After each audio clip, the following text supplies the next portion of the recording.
Assalamualaikum warahmatullahi wabarakatuh. Perkenalkan nama saya Fiana Kinasi dari kelas A2. Di sini saya akan menjelaskan tentang penentuan harga pokok produk bersama dan produk cacat. Produk bersama. Produk bersama atau gabungan joint product. Produk bersama adalah produk yang dihasilkan secara bersamaan melalui suatu proses atau serangkaian proses, di mana setiap produk yang dihasilkan dari proses tersebut memiliki lebih dari sekadar nilai nominal. Produk bersama adalah dua produk atau lebih yang dihasilkan secara bersamaan dari suatu proses atau melalui serangkaian proses tertentu di mana masing-masing produk mempunyai nilai penjualan yang relatif besar atau berarti. Lalu ada joint overhead cost dan dapat diartikan sebagai joint product cost. Joint overhead cost adalah biaya-biaya untuk memproduksi dua atau lebih produk yang terpisah atau tidak diolah secara bersama, dengan fasilitas yang sama pada saat bersamaan. Lalu ada joint product cost, biaya yang dikeluarkan untuk mengelola bahan baku menjadi berbagai macam produk yang berada berupa produk bersama atau joint product, produk sampingan atau byproduct, dan produk sekutu atau CO product. Lalu ada akuntansi produk bersama. Biaya bersama dapat dialokasikan kepada tiap-tiap produk bersama dengan menggunakan salah satu dari 4 metode berikut.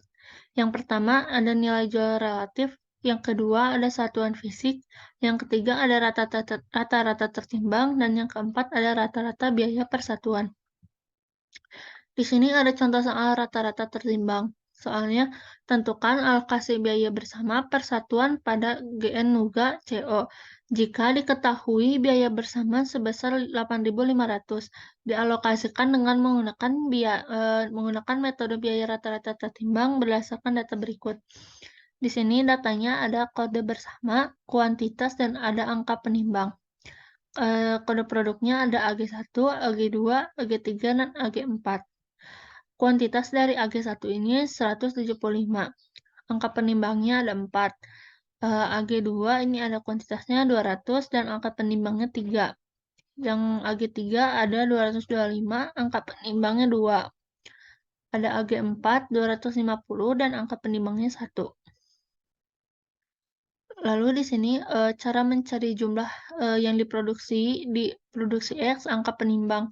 Caranya adalah yang kuantitas 175 dikali 4, hasilnya 700. Yang 200 dikali 3, jumlahnya 600. 225 dikali 2, hasilnya 450. Dan yang 250 dikali 1, hasilnya 250. Dan jumlahnya adalah 2000. Lalu cara mencari alokasi biaya bersama, caranya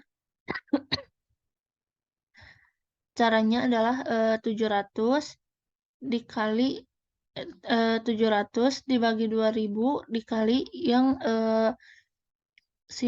biaya bersamanya yang 8.500. Jadi hasilnya adalah 2.975 dan jumlah keseluruhannya jadi 8.500. Selanjutnya ada masalah-masalah bahan baku. Scrap material atau sisa bahan adalah bagian bahan yang tidak menjadi produk selesai dalam suatu proses produksi. Lalu ada spoiled goods atau produk rusak. Adalah produk yang tidak memenuhi standar mutu yang telah diterapkan, yang secara ekonomis tidak dapat diperbaiki menjadi produk baik. Lalu ada defective goods atau produk cacat. Adalah produk yang tidak memenuhi standar mutu yang telah ditentukan, tetapi secara ekonomis dapat disempurnakan kembali menjadi produk yang baik. Di sini ada contoh soalnya. Contoh soalnya, Aditya CO memproduksi produknya berdasarkan pesanan. Pada awal Januari 2019, perusahaan menerima pesanan 1.000 unit produk. Untuk memenuhi pesanan tersebut, perusahaan mengeluarkan biaya produksi terdiri dari BBB 6.000, BTKL-nya 4.000, BOP-nya 75% dari BTKL. Untuk mengantisipasinya, terjadilah spoiler goods. Jumlah produksi dilebihkan 5% dari jumlah pesanan. Pada akhir pembuatan produk diketahui jumlah spoiled goods sebanyak 50 unit dan diperkirakan laku dijual dengan harga 10 per unit. Sementara itu, harga jual produksi sesuai standar ditetapkan 15 per unit dan biaya komersialnya 700. Di sini perintahnya adalah hitunglah harga pokok produk per unit, harga pokok produk rusak, kerugian karena adanya produk rusak, dan harga pokok produksi yang baik jika kerugian karena produk rusak dibebankan kepadanya. Yang kelima ada harga pokok produk baik per unit, dan yang keenam ada laporan laba rugi untuk pesanan tersebut. Di sini diketahuinya pesanannya 1000 unit. Biaya produksinya 13.000. Ini tuh dari hasil 6.000 ditambah 4.000 tambah 300. Itu dari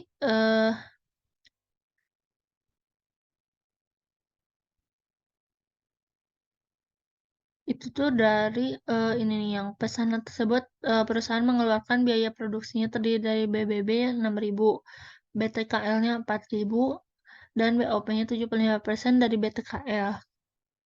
Itu jadi hasilnya 13.000. Lalu ada produk rusak. Produk rusaknya itu ada 50 unit, yang laku dijual itu 10 per unit. Harga jual produk standarnya adalah 15 per unit. Kalau biaya komersialnya itu ada 700. Di sini unsurnya ada harga pokok produksi per unit. Perhitungannya itu jumlah biaya produksi dibagi jumlah produksi. Hasilnya jadi 12,350. Lalu ada harga pokok produk rusak. Perhitungannya itu ada harga pokok produk per unit dikali jumlah produk rusak. Hasilnya adalah 6.619. Lalu ada kerugian karena produk rusak. Perhitungannya harga jual produk rusak per unit dikurang HPP per unit dikali jumlah produk rusak. Hasilnya adalah 119. Yang keempat, harga pokok produk yang bagus. Perhitungannya jumlah pokok produk bagus dikali harga pokok produk bagus ditambah kerugian karena produk rusak. Jadi hasilnya 12.499. Lalu yang kelima ada harga pokok produk bagus per unit. Perhitungannya harga pokok produk bagus dibagi jumlah produk bagus. Hasilnya 12.499. Lalu yang keenam ada laporan laba rugi, yaitu ada penjualan. Penjualannya itu 1.000 dikali 15. Jadi hasilnya 15.000. Lalu ada HPP selesai. Ini 1.000 dikali 990,387. Hasilnya adalah 12.499. Lalu ada laba kotor. Laba kotornya itu dikurang dari penjualan sama HPP selesai. Jadi hasilnya 2.501. Lalu biaya komersial itu 700. Laba bersihnya pengurangan dari laba kotor sama biaya komersial. Jadi hasilnya 1.801. Lalu di sini ada contoh soal produk cacat. Soalnya Citra CO memproduksi produknya berdasarkan pesanan. Pada awal Maret 2019, perusahaan menerima pesanan 750 unit produk. Untuk memenuhi pesanan tersebut, perusahaan mengeluarkan biaya produksi terdiri dari BBB 7.500, BTKL 3.750, BOP 150% dari BTKL. Pada akhir pembuatan produk diketahui jumlah defective goods sebanyak 15 unit dan memerlukan biaya perbaikan kembali yang terdiri dari BTKL 60 dan BOP 90. Soalnya buatlah jurnal untuk mencatat harga pokok produksi, biaya perbaikan produk cacat, dan harga pokok produk jadi. Di sini cara pengerjaannya ada BDP, BBB sebesar 7.500, BDB, BTKL 3.750, BDP, BOP 5.625. Lalu persediaan BBB 7.500, gaji dan upah 3.750, BOP yang dibebankan 5.625. Lalu yang kedua ada BDP, BTKL 60, BDP, BOP 90, gaji dan upah 60, BOP yang dibebankan 90. Lalu persediaan produk jadi 17.025. BDB BBB sebesar 7.500, BDB BTKL 3.850, ini dari 3.750 ditambah 60, jadi hasilnya 3.810. Lalu BDP BOP 5.715, ini dari 5.625 ditambah 90, jadi hasilnya 5.715. Sekian penjelasan dari saya. Wassalamualaikum warahmatullahi wabarakatuh.